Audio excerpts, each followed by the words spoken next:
eyes, too.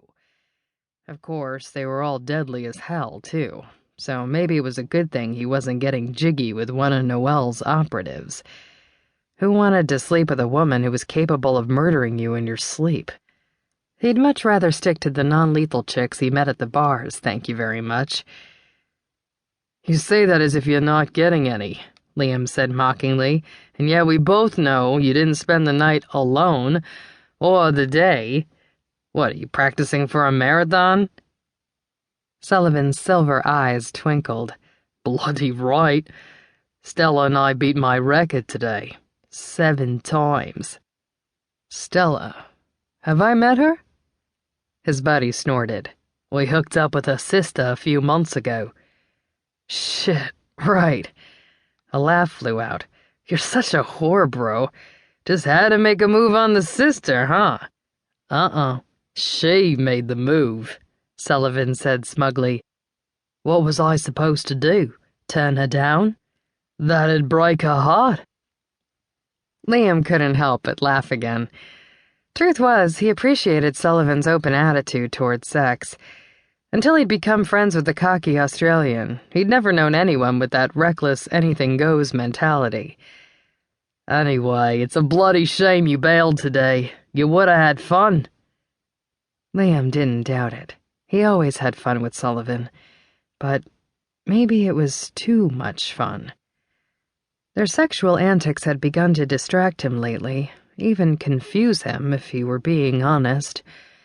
And he valued their friendship way too much to watch it crash and burn because of some weird, complicated tension he couldn't even explain. Liam's 8-year stint in the DEA had made it impossible to form any lasting friendships. He'd been in deep cover for most of his career, cozying up to slimebag drug dealers and kingpins in order to take them down.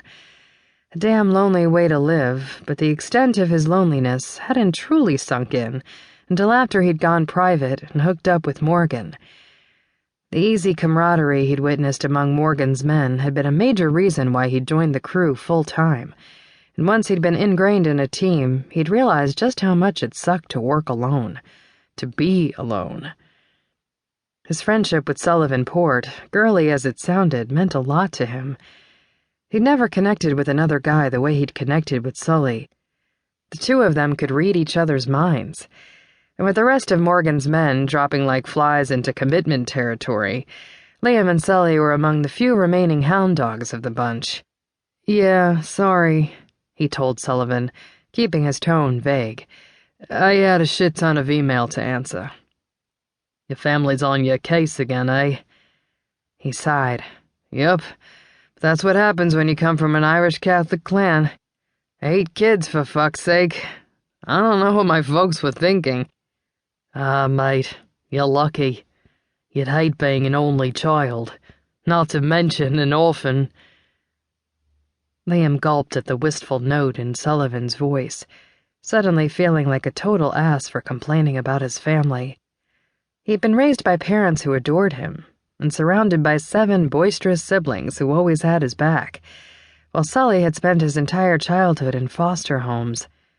Sometimes he forgot that, especially since Sullivan didn't talk about his upbringing often. Anywho, his teammate hurried on before Liam could say another word. Wanna go downstairs and spy on the boss? Nah, I don't feel like being murdered tonight.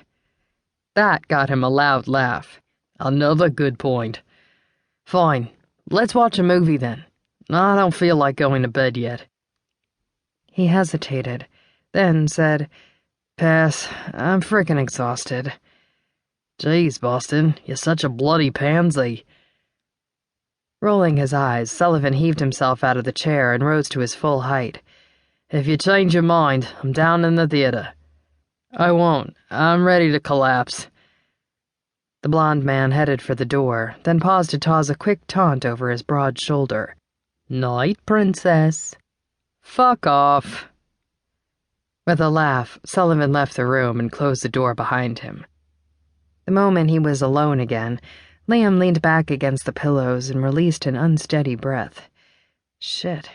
Sooner or later, Sully would start noticing the distance Liam kept placing between them, which meant it was definitely